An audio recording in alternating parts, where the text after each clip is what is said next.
Greetings, high respected people. Welcome to the domain, Righteous Faith Chapel Rock International. The nitty-gritty that I'm going to speak on, mystery behind forgiveness. Never be gay, myth, jocon, that when you sin every blessed day and you ask for forgiveness and it's forgiving you. You might sin today, tomorrow, the next day, in countless number of times. You might sin and ask for forgiveness and you'll be forgiven. God, owing up to his word, will do just that. Referencing himself. First epistle of John chapter 1 verse 9.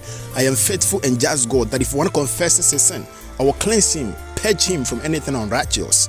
Matthew chapter 18 verse 21 to 22. Peter approached Jesus and asked him, Rabbi, how many times should I forgive if one sins against me? Is it 7 times?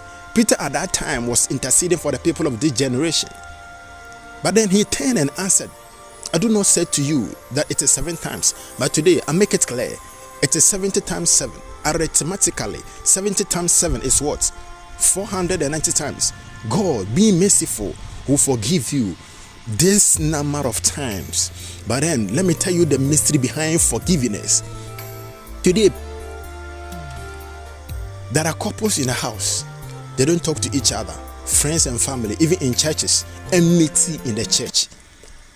The devil has found a way to orchestrate his essences into our life. So we see each other, we feel unappreciative to each other. We always desire the fall and the disgrace of one another, because the devil has found his essence in our cognitive essence. Genesis chapter 3, verse 1 to 3. The deceit, man being deceived by the serpent. God made a declaration. Genesis chapter 3. Verse 22. Now the man has become like one of us. It is no longer advisable to keep him in the garden, eat from the tree of life, and live forever. So remember this. Before man became disobedient, man was once living in Garden of Eden. This Garden of Eden is the New Jerusalem which ought to come.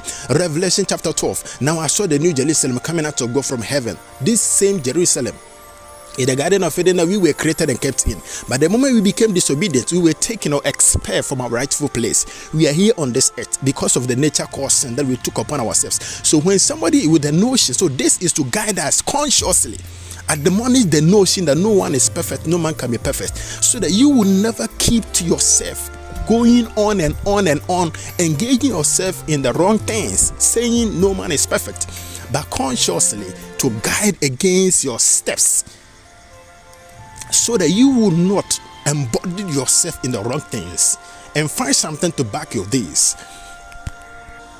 In work or occupation, people strive to be perfect in their activities, but in our faith, we always had the notion that nobody can be perfect. That is why we are always at the bottom, and we can't climb higher and higher to the high places. Immortality was denied of man. Why didn't God keep us in the Garden of Eden? No, he took us from there. We are here to be refined, like I said earlier, so that we will be extracted, going through process to be processed. We will meet the requirements through the refinement of thy word. You will be worthy to be accepted in our former place. You always feel pain because of our sinful nature, not because of our righteous status. That is why every blessed day we complain of being trial, because the flesh cannot exhaust and unwilling fail to assume its rightful place. Be bold and take a stand. So I say, when you sin as a Christian, you are no longer who you were, but then you are still who you are. Who were you? God forgave us, but then he kept us from the Garden of Eden, placed the cherubim and 4 living creatures to guide it. Why didn't he keep us there? No, because we assume a different state.